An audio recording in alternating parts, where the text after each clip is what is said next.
Good morning friends. आज मी तुम्हाला एक स्पेशल भाजी करून दाखवणार आहे. ते म्हणजे काय, थोडं बायकांना खूप कन्फ्यूज होते की डोसासोबत बटाट्याशिवाय दुसरं काय करू शकतो आपण. मग खूप प्रॉब्लेम येते की बटाटा नसलं तर काय करायचं. मग मी ते करणार आहे. आता आमच्याकडे करतो आम्ही. कसं काय, सगळ्यांना बटाटा सूट होते असं नाही आहे. त्या लोकांना बटाटा नसते, खायचं नसते, त्यावेळेस आपण हे करू शकतो. आता मी करून दाखवणार आहे बटाट्यासोबत कांदाची भाजी. कांदाची भाजी म्हणजे आपल्या मोठे घरातले जे गड्डे कांदे असतात ना, मोठे मोठे, त्याचं असं लंबे लंबे कट करून घ्या. हे बघा, असं मी कट करून घेतले छान. आणि हे अजून एक टिप सांगते. असं कट केले ना, असं जॉईंट असते. मग ह्याला असं ओपन करायला काय करा, हे असं सगळं कांदा धरून असं एक मुठीने असं सगळं आपोआप ओपन होते. हे बघा, असं दाबले ना आपणच ओपन होऊन जाते. असं हळूहळू हाताने काढत बसायचं गरज नाही आहे. आपण हे ट्रिक कधी यूज करू शकतो म्हणजे कांदा पकोडा ते करतो ना, त्यावेळेला खूप कांदा कट केलेला असतो. जॉईंट असले ना असं, मग ते कच्चा कच्चा राखते भजी ते. मग त्यावेळेला काय करा, असं कट करून काय करू नका, असं असं दाबून एकदा आपणच ओपन, हे बघा ओपन होते. आणि ह्याला आता भाजी कसं करायचं सांगते तुम्हाला. मला तर खूप प्रॉब्लेम येते काय की आमच्यात खूप जण बटाटा खात नाही. मग याच्यासोबत कुठला भाजी करायचं, मग खूप टेन्शन होतं. मग माझी लक्षात आलं, आमच्यात मम्मी करते सोडा, लक्षात होता माझं, खरं काय वेळ आवडते, इकडे तिकडे टेस्ट चेंज असते, आवडते आवडत नाही म्हणून मग केले नव्हते. एकदा केलं, खूप आवडेल, मग बटाटे कॅन्सलच करून टाकले. हे बघा, तेल घाला. डोसासोबत कॉम्बिनेशन खूप मस्त लागतं बरं का. चटणी, कांदा भाजी आणि डोसा. असं नाही की प्रत्येक वेळ बटाटाच पाहिजे म्हणून. बटाटा जरी संपलं, पटकन असं कांदा कट करून केले ना, खूप छान लागते. तेल जरा तापू द्या. त्याच्यात मी टाकणार आहे मोहरी. तेल अजून तापलेलं नाही. आणि 12 महिने कांदा सगळ्यांच्या घरी अवेलेबल असते, हे मेन आहे. असं नाही की कांदा नाही आहे म्हणून.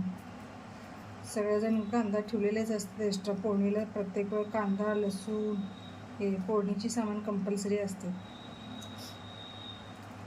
छान तेल तापू दे जरा कडकडीत.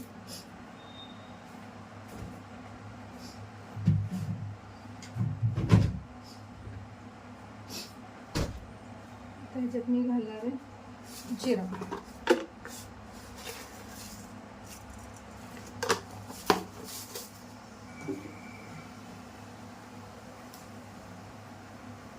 काय एवढं गडबड असते ना, बटाटा शिजून करून परत रिपीट बटाटा भाजी डोसासोबत करापर्यंत कुणालाच नको म्हणून टाकतात. कुणालाच दम नसते, सोडून टाका, राहू दे म्हणते.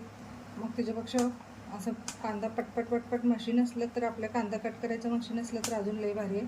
माझ्याकडे नाही आहे. आता हे जिरा मोहरी तडतड आलं, त्याच्यात मी टाकणार आहे. त्याच्यात मी टाकणार आहे आता कढीपत्ता.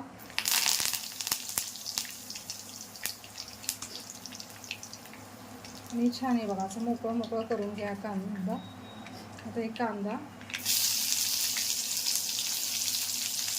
काय असं सुचतच नाही की आता ह्याच्यासोबत कॉम्बिनेशन बटाटा नको म्हणजे काय करायचं, हे टेन्शन येते. अजूनही टेन्शन, अजूनही भाजीसोबत म्हणलं तर बघा पुरीसोबत खूप असं. तुम्ही बघा गुगलवर जरी टाकले तर हे बटाटा सोडून अजून काय म्हणलं तर लई असं व्हरायटी येत नाही, बटाटाच नाही ना. खूप प्रॉब्लेम होते. कोण बटाटा खात नसले ना, खूप प्रॉब्लेम होते. छान असा कांदा असा ब्राउनिश करून भाजून घेऊ आपण तेलात. हे बघा, असं छान ब्राउनिश भाजून घेतलं ना, थोडंसं ब्राऊन करा.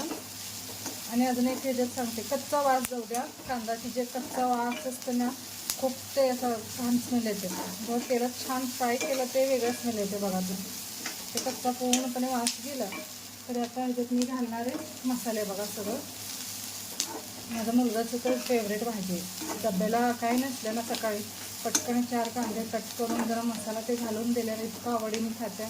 आणि म्हणते भाजी असलं तर कांदा भाजी देत जा, भाज्या नको नको जास्त. आता मी ह्याच्यात घालणार आहे घरगुती आपले सगळे मसाले. हळद, काळा तिखट, आपलं घरगुती लाल तिखट, आणि कलर येण्यासाठी बेडगी मिरचीची पावडर, थोडंसं कलर येण्यासाठी.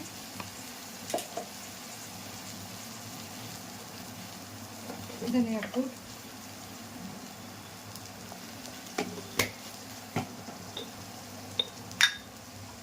मीठ, आणि पटकन होते हा, जास्त असं किचकीच काय नाही, पटपट होऊन जातं. फक्त त्याच्यात काय, कांदा व्यवस्थित मोकळा करून घेणे आणि भाजणे, हे दोन आहे. कांदा व्यवस्थित भाजून घ्या छान असं तेलात. पूर्ण कांद्याची जे कच्चा स्मेल असते ते गेल्या ना, भाजी अप्रतिम लागते.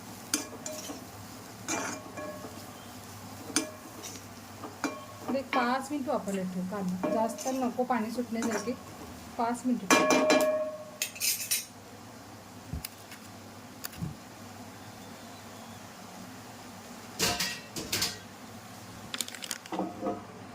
हे बघा फ्रेंड्स, एकदम असं मऊ झालेत कांदे, छान लागले एकदम. पण असं म्हणजे पाणी सुटण्यासारखी गरम करून घेते. आणि लास्टला आम्ही घालायचं याच्यात शेंगदाण्याची कूट. सुरुवातीला जर घातलं ना कढाईला चिपकते, म्हणून कुठल्याही भाज्याला बघा जर वापरून घेऊन सगळं नंतर ना झाल्यावर ना घालत जा. हे मेन हे मी आज दाखवायचं रिझन मला कळालं असेल की बटाटा नसलं तर कांदा भाजीसोबत खूप छान लागते. ते कांदा भाजी कसं करायचं डोक्याला. आता ही भाजी जाऊन तयार आहे. आता ह्याच्यासोबत कॉम्बिनेशन तुम्हाला म्हणले होते मी कशासोबत खायचं, डोसासोबत. मग मी डोसाचं पीठ पण मी आज करत होते डोसा, तुम्हाला कॉम्बिनेशन पण दाखवते. खूप छान लागते ते सोबत.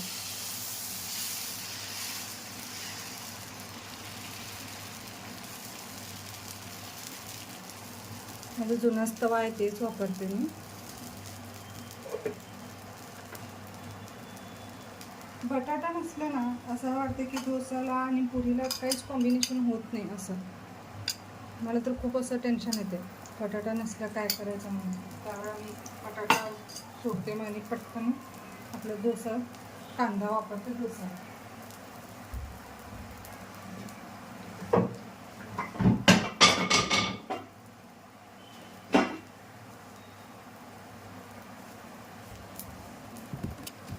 हे बघा फ्रेंड्स, असं काढले मी जसं. माझा उलटाना कुटा ठेवले की मी गडबडीत मला काही सापडणं, खायचेच कुटा उलटाना वापरायला लागले.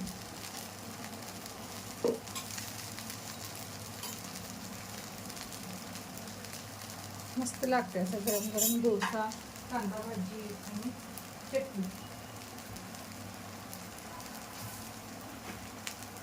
डोसा कसा पण करून घेऊ शकतो मी. स्पॉन्जी पाहिजे तर स्पॉन्जी, असा एकदम पातळ तर पातळ. डोसा आपल्या आवडीनंतर घालू शकता. एकदा पीठ जर व्यवस्थित झाला ना तसं पण करू शकता. आणि कसं करायचं पीठ तुम्हाला माझे एक व्हिडिओ होते ते टाकलेला आहे. फक्त मी ह्याच्यावर लोणी टाकते.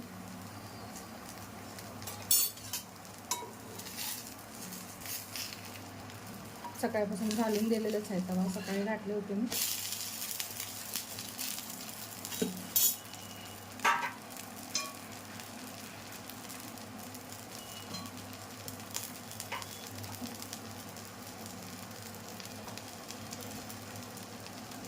झाला डोसा. हे बघा इतकं टेस्टी लागते ना कांदा भाजी आणि डोसा, अप्रतिम. एकदा नक्की करून बघा. आवडलं असेल तर माझ्या चॅनलला सबस्क्राईब आणि लाईक करा. हे बघा कांदा भाजी खूप छान लागते बरं का. खूप गरम पण आहे, डोसा पण गरम आहे, भाजी गरम आहे, सगळं गरम आहे.